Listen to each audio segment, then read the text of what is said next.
నమస్తే అందరికి, welcome back to our channel. Kashi యాత్ర కంప్లీట్ చేసుకొని వచ్చాక డాగ్ కి ఇలా చేయాలంట. దాని తర్వాతే ఎవరికైనా సరే భోజనం పెట్టుకోవాలంట.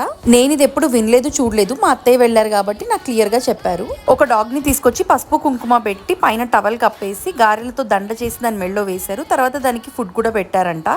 ఇందాక ఫొటోస్ లో మీరు చూసింది అదే. యాక్చువల్ గా మేము అప్పుడు అక్కడ లేము, సో అత్తయ్య పిక్చర్స్ తీసి షేర్ చేశారు. అవే ఇక్కడ అటాచ్ చేశాను నేను. ఇక్కడేం జరుగుతుందంటే, పక్కన అక్క వాళ్ళ ఇంట్లో ఆవులు గేదెలు ఉంటే వాటిని చూసి కాసేపు ఆడుకుందామని వెళ్లారు మా పిల్లలు.